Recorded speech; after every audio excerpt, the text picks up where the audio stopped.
Hello everyone, कैसे हैं सब आप लोग। मैं आप सबका केमिस्ट्री का मेंटोर और आज आप सब लोग एक नई चीज देख रहे हैं यहाँ पे एनडीए कि प्रवीण कुमार आज कौन सी नए टॉपिक बात कर रहे हैं।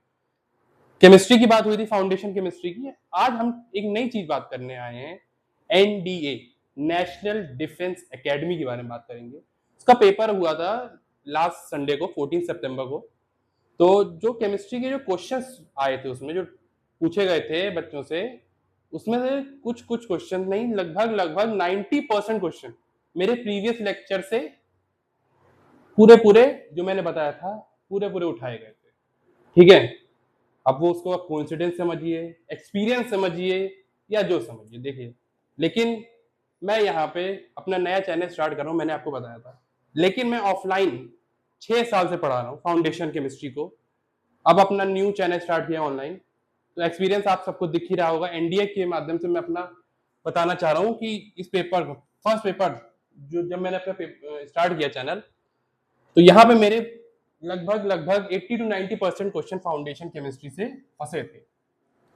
अब ये मेरा अपना खुद का एक्सपीरियंस रहा है कि जो जो मैंने बताया अपने प्रीवियस तीनों लेक्चर्स में, वो एज इट इज फंसा है। तो हम बात करते हैं आज उसी सब क्वेश्चंस के बारे में, डिस्कस करते हैं क्या क्या क्वेश्चंस आए, क्या क्या उसका सोल्यूशन था। ठीक है, तो पहला क्वेश्चन जो आया था कि केमिकल चेंज पता नहीं क्या ऐसा क्वेश्चन था, एग्जैक्ट मुझे नहीं पता, लेकिन था कि which of the following is not a chemical change. बेटा केमिकल चेंज के बारे में मैंने आपको फर्स्ट लेक्चर में ही बताया था कि बिल्कुल एग्जैक्ट बताया था कि रस्टिंग ऑफ आयरन है, फोटोसिंथेसिस है, और आपका क्या नाम है दूसरा बताया था कि बर्निंग ऑफ कोल का मैंने तो रिएक्शन तक बताया था कि जब कॉम्बिनेशन रिएक्शन जब हुआ था, मैंने बताया था, एग्जांपल भी लिया था, कार्बन को ऑक्सीजन की प्रेजेंस में जब हम लोग हीट कर रहे हैं कॉम्बिनेशन रिएक्शन, मैंने बताया था, स्पेसिफाई किया था कि burning of coal is a chemical reaction. तो वही तीनों ऑप्शन है यहाँ पे। बर्निंग ऑफ कोल पहला ऑप्शन था, दूसरा ऑप्शन क्या था कि रस्टिंग ऑफ आयरन था, एंड थर्ड ऑप्शन क्या था, मेल्टिंग ऑफ आइस। अब बेटा मैंने आपको बताया था जब ये चैप्टर स्टार्ट हो रहा था कि जो केमिकल रिएक्शंस होते हैं वो कोई न्यू प्रोडक्ट देगा भाई, है ना। यहाँ पे देखो, बर्निंग ऑफ कोल नया प्रोडक्ट बनाएगा carbon dioxide, rusting of iron ferric oxide बनाएगा, एंड जो मेल्टिंग ऑफ आइस है, पानी तीन स्टेट में रिलायबल होता, सॉरी तीन स्टेट में वेरी करता है, solid liquid gas, solid liquid gas. तो यहाँ पे आंसर क्या हो जाएगा, melting of ice. Melting of ice is not a chemical change. फिर दूसरा क्वेश्चन आया था कि वो मैंने अभी नहीं पढ़ाया था, वो आपके आया था कि पीओपी का फॉर्मूला। देख रहे हैं कितना इजी इजी टॉपिक्स आ रहे हैं केमिस्ट्री में, 10 से 12 13 15 क्वेश्चन तक आते हैं केमिस्ट्री में एनडीए से। और फाउंडेशन केमिस्ट्री अगर आपकी 9 10 बिल्कुल तैयार है तो आप 15 में से 15 कर दोगे जरूर। As it is NCERT, as it is आपकी रेफरेंस बुक से क्वेश्चन आए। पीओपी का फॉर्मूला पूछा था, copper sulphate dot half H2O। ठीक है, ये होता है, सॉरी कॉपर कह रहे हैं, कैल्शियम सल्फेट है ना, calcium sulphate dot half H2O। फिर अब दूसरी बात करते हैं दूसरे क्वेश्चन की। डायरेक्ट बताया था मैंने क्वेश्चन, जो अपना सेकंड पार्ट बनाया था मैंने, combination, double displacement, displacement, decomposition reaction, as it is example आए, देखो कौन कौन से। कॉम्बिनेशन, कॉम्बिनेशन के बारे में क्या बताया था मैंने, जो दो चीजें आपस में मिलके जुड़ रही हैं, तो उसका देखो डायरेक्ट CaO प्लस H2O मिलके क्या बनाएगा, CaOH whole twice calcium hydroxide बनाएगा। और ये सब बताया था ना मैंने कि कैल्शियम ऑक्साइड क्या होता है, क्विक लाइम होता है, H2 प्रेजेंस में कहीं कैल्शियम हाइड्रोक्साइड बनेगा। इसका क्या नाम बताया था, इसका फ्लेक लाइम, इसका क्विक लाइम। डायरेक्ट क्वेश्चन फंसा है बेटा, डायरेक्ट यहीं से आया है। पूरा जितना मेरा एक्सपीरियंस था 6 साल का, जितना भी मेरा एक्सपीरियंस पूरा ऑफलाइन से आज तक मैंने किया है, अब मैं उसको अपने ऑनलाइन चैनल से आपको देना चाह रहा हूँ, अपने एक्सपीरियंस का जितना भी मैंने कमाया है। ठीक है, फिर आप बात आती है डिकम्पोजिशन की। डिकम्पोजिशन रिएक्शन को देखो डायरेक्ट, ये भी बताया था मैंने, कैल्शियम कार्बोनेट को जब हम लोग हीट करते हैं तो हम लोग क्या मिलता है, कैल्शियम ऑक्साइड प्लस CO2, वही सेम रिएक्शन डबल डिस्प्लेसमेंट। ये तो मैंने थर्ड पार्ट में ही बात करी थी इसकी, कि दो आयंस अपनी पोजीशन चेंज करते हैं, और इसका तो डायरेक्ट एग्जांपल पहले ही मैंने बताया था, कौन सा, BaCl2 plus Na2SO4, sodium sulphate barium chloride क्या दे रहा है, barium sulphate plus sodium chloride, कितने molecule, 2 molecule. And last one displacement, single product इधर इधर जाएगा, पास, दो नहीं एक जाएगा। पीबी मतलब प्लम्बम, प्लम्बम मतलब लेड, तो क्या होता है, ये लेड का होता है, लेड का सिंबल है पीबी फॉर प्लम्बम। CuCl2 क्या देगा, PbCl2 प्लस कॉपर। चारों रिएक्शन मैंने बताया था, चारों के चारों अपने 3 लेक्चर अभी लिए बट मैंने 3 लेक्चर से, उसमें से 90% 80% क्वेश्चन डायरेक्ट मिला है आप लोग को, ठीक है। दूसरे बात करते हैं हम लोग, इतनी बड़ी पेपर होता है ना ये 12th के बाद, हर बच्चा पेपर देता है इसका, हर बच्चा दो पेपर तो जरूर देता है 12th के बाद, एक जेई का, नीट का, और एक एनडीए का, हर बच्चा देता है। दूसरा हमने बात कही थी, हाँ, स्टेटमेंट डाला आया था कि स्टेटमेंट नॉट करेक्ट वाला, कौन सा स्टेटमेंट करेक्ट है, कौन सा स्टेटमेंट नहीं करेक्ट है। स्टेटमेंट नॉट करेक्ट, इसमें एक था कि बर्निंग ऑफ कैंडल जो होती है, जब कैंडल जल रही होती है तो वो फिजिकल चेंज भी करेगा और केमिकल चेंज भी करेगा। ये सब स्टेटमेंट दिए हुए थे, अब बता दूं मैं आपको, सोल्यूशन अभी सॉल्व कर रहा हूं। रस्टिंग ऑफ आयरन, डायरेक्ट एक एक चीज जो जो बोली थी सब फंसी हुई है। Rusting of iron is a chemical change, वो भी अभी कितना चैप्टर पढ़ा है, एक ही चैप्टर पढ़ाया है, उतने में ही देख लो, चारों चैप्टर पढ़ा तो पूरा पेपर आ जाए। Rusting of iron is a chemical change. फिर दूसरा क्या था, inter conversion of state of matter, inter conversion of state of matter is a physical change। बेटा राइटिंग पे मत ध्यान देना, जो बोल रहा हूं वो बहुत जरूरी है।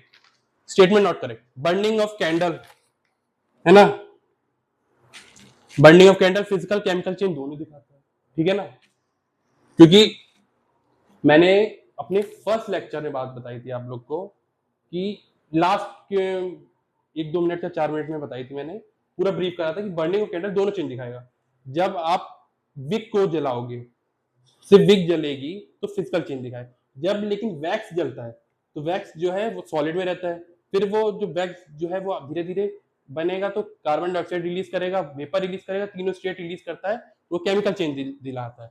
मतलब ये भी बात करी थी है ना, rusting of iron is a chemical change, ये तो बताया था। Inter conversion of state of matter is a physical change, inter conversion हो रहा है स्टेट ऑफ मैटर, मतलब आपस में स्टेट ऑफ मैटर बदल, ये भी क्या है, फिजिकल चेंज है। देखो सॉलिड लिक्विड गैस 3 स्टेट्स होती हैं, पानी तीनों में रहता है, इंटर कन्वर्जन होता है ना, जब टेम्परेचर हम लोग हाई कर देते हैं, बहुत ज्यादा हाई करेंगे तो किसमें बदल जाएगा, वेपर में बदल जाता है, अगर टेम्परेचर हम लोग धीरे धीरे बिल्कुल 0 डिग्री पे ले आते हैं क्या बन जाएगा, आइस बन जाता है, रूम टेम्परेचर पे पानी रहता है, तीनों स्टेट्स रहता है, इंटर कन्वर्जन होता है, फिजिकल चेंज जाएगा। फिजिकल प्रॉपर्टीज बदल रही है, केमिकल थोड़ी बदल रही है तो पानी ही ना, है तो हमारा जल ही ना, पीते हैं ग्रहण करते हैं। उसके बाद एक और है, ठीक है,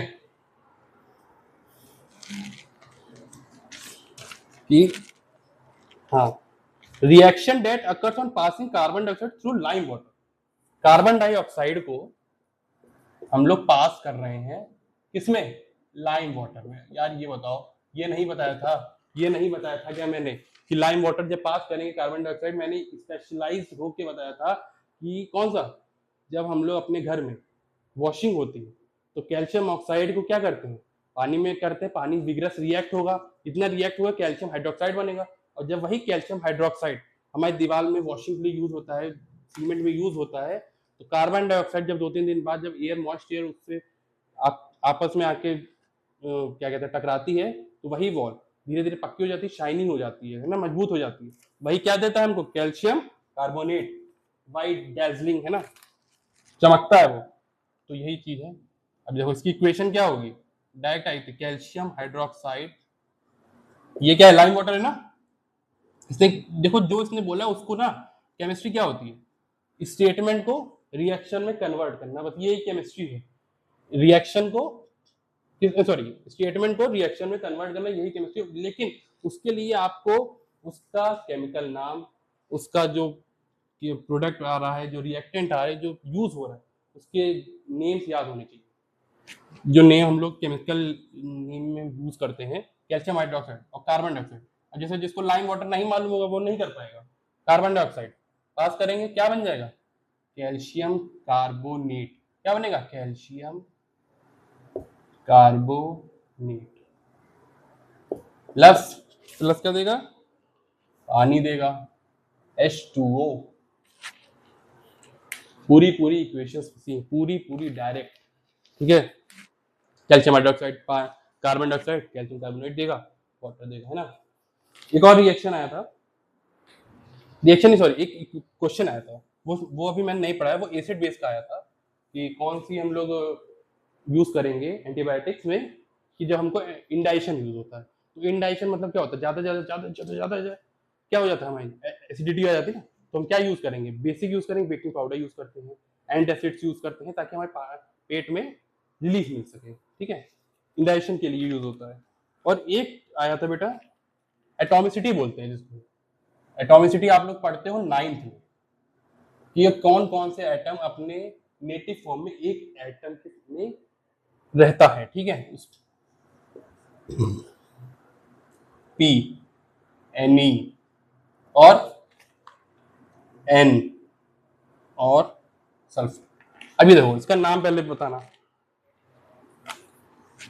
P फॉर फॉस्फोरस। फॉस्फोरस की एटॉमिसिटी होती है, फॉस्फोरस 4 एटम्स में करता है, ठीक है, 4 एटम्स में एटॉमिसिटी। नियॉन का तो वैसे ही भरा रहता है, पूरा अपना पेट है, इलेक्ट्रॉन भरे रहते हैं उसके बाद, तो वो किसमें करेगा, उसको एक ही चाहिए, वो एक ही में संतुष्ट हो जाता है।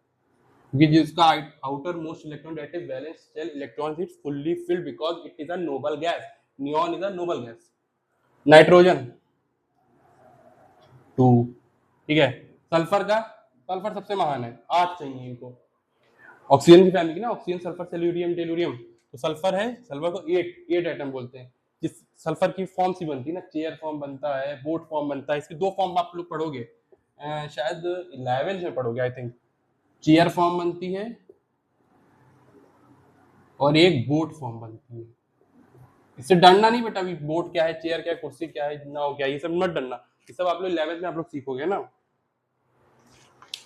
एक और क्वेश्चन था कि रिड्यूसिंग एजेंट कौन सा है।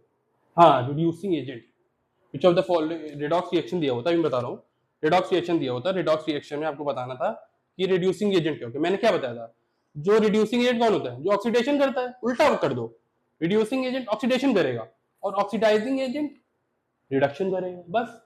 मैंने क्या बताया था, दो बात बताई थी आपको, ऑक्सीडेशन और रिडक्शन आप लोग पढ़ो, उसके बारे में जो पढ़ोगे वो आप देखते हो जैसे जैसे डीप जाओगे कि oxidation reduction both are opposite in nature, both are totally opposite, contradict करता है। तो रिड्यूसिंग एजेंट देखो,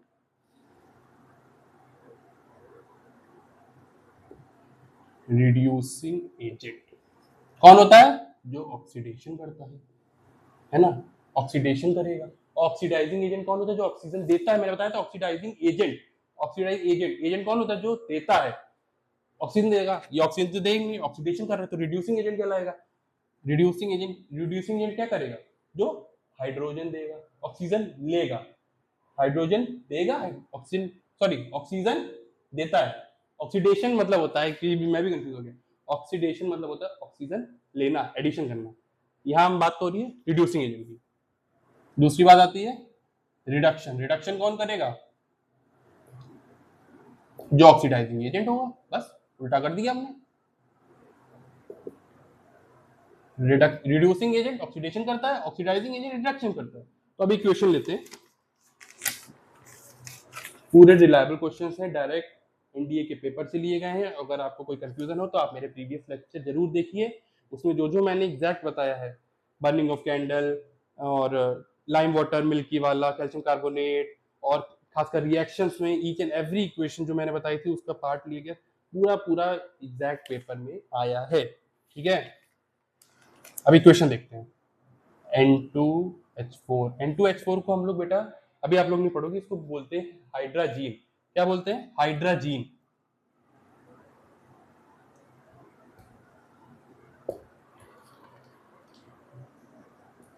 H2O2 हाइड्रोजन पेरोक्साइड बोलते हैं, हाइड्रोजन पेरोक्साइड। अब देखो इससे हमें क्या दिख रहा है, N2 plus H2O plus N2H4, ये हो। ठीक है, अब देखो इसमें पूछा है कि रिड्यूसिंग एजेंट कौन है।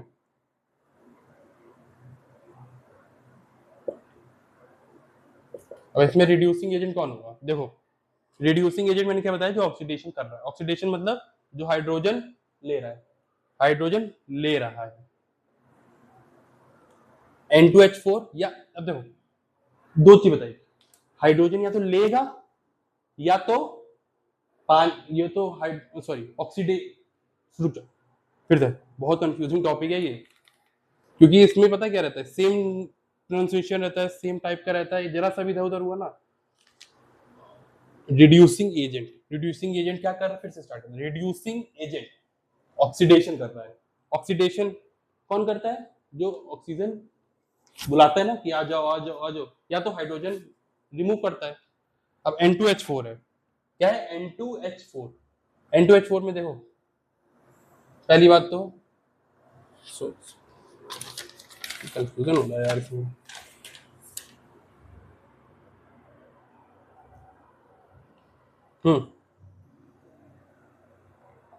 N2H4 गलत लिख दिया तो यही यूज हो गया ना।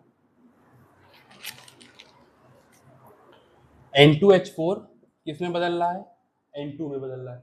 हाइड्रोजन दे रहा है, हाइड्रोजन दे रहा है, H2O2 ऑक्सीजन दे रहा है। ठीक है, अभी हमने क्या बात, हमको यहाँ सिर्फ एक बात बतानी है रिड्यूसिंग एजेंट के बारे में। तो रिड्यूसिंग एजेंट मतलब जो ऑक्सीडेशन कर रहा है। ऑक्सीडेशन का हमने क्या बताया था? दो चीज बताई थी, ऑक्सीजन ऐड करेगा या तो फिर हाइड्रोजन H4 हाइड्रोजन लूज करेगा।